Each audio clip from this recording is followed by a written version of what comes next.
Hi, Lisa Marie Kosas of Global One Health. This video was just a continuation as I wanted to develop a couple variations that you can do from the basic active hamstring stretches that I posted in the first portion. So those are done supine, lying on the back, and I talked about the 90-90 in the straight leg raise that you can do using a Thera-Band to actively stretch the hamstring and calf muscle tissue. And of course, at the end, you can also hold the position stationary, which is the static stretch. So when static stretching, you want to hold for at least a minimum of 30 seconds. Active stretching, I addressed maybe a 2 to 3 count hold at the end of each rep. So we're going to do this one on the back as well. Remember in the other video, I talked about how to place the Thera-Band around the foot, fold it in half at the middle, put the middle of the foot in that center portion of the band. I like to have the toe tips slightly covered by the band. And again, the position of the band of the arms, right? So if you want less tension and support from the band, if you can get your arms down on the ground, that's totally fine, and the arms are completely relaxed by the ground, if that's a sufficient amount of tension. If you want a little bit more stretch, right, if you want to use the band to give you a little bit more pull in that stretch, you can just pull your hands up higher, closer to the foot from an increased tension on the band, but that might pull your arms off the ground, which is fine. You don't want to feel like you're like clenching the arms though, right? Shoulders coming up. I talked about this in the other video. Just let your shoulders and arms be relaxed, whether they are on or off the ground. So the first video talked about how to just do the plain, right? Just focus on the actual hamstrings themselves and the calves. When you are, right, extending up, you're going to get a little stretch.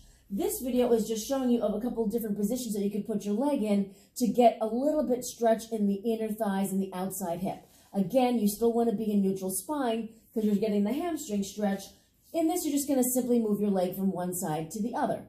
So I can move my leg. Now, when doing the single arm, I like to have the arm down on the ground. I'm going to move my leg across my body, which will still stretch my hamstrings, but it's going to get more focused to my lateral hamstrings and my lateral calf tissue, but still am keeping my pelvis anchored down on the ground. I don't want, in this variation of stretch, to have the pelvis or hip come up. So keep the pelvis anchored evenly across the sacrum, and you move your leg across the body as much as you can where you get a nice stretch, again, not forcing. Listen to your muscle tissue, listen to your body, and then I can just simply do the same approach, move it across the body, hold for 2, 3, and then move it back centered.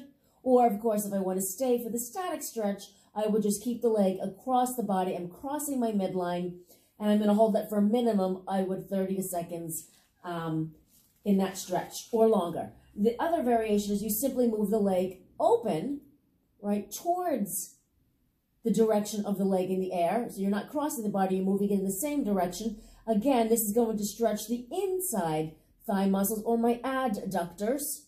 Again, I would open, hold 2 to 3 seconds and come up, or hold the leg down. Now, you can keep both ends of the band, one in each hand for either direction, which is the basic way. If you want a little bit better stretch, take your opposite hand. So if I'm going across my midline to stretch the outside hip, I would hold the band in the same hand as the leg I'm stretching. Or if I want to go open on the same side of my body, now I'm holding the opposite hand in the direction of the leg is moving and is being stretched. One important footnote, I'll just show you with the other leg. When you're going to the open leg position, so you can see this hip, I'll move this arm out of the way. When opening the leg, do not let this happen. All right? So if the pelvis comes off the ground, I've taken the whole body and just moved it in that same direction. That's not going to be an effective stretch. So if you're moving the leg open, you must keep the opposite side of the pelvis and hip into the ground. Your level of flexibility will determine how low that leg will move in the stretch. So keep the opposite hip anchored down when doing the open stretch for the inside thighs. So that is how you stretch your ADDUCTORS, your inside thighs, and your ABDUCTORS, the outside hip muscles, if you want to add a little new dynamic to that hamstring stretch series.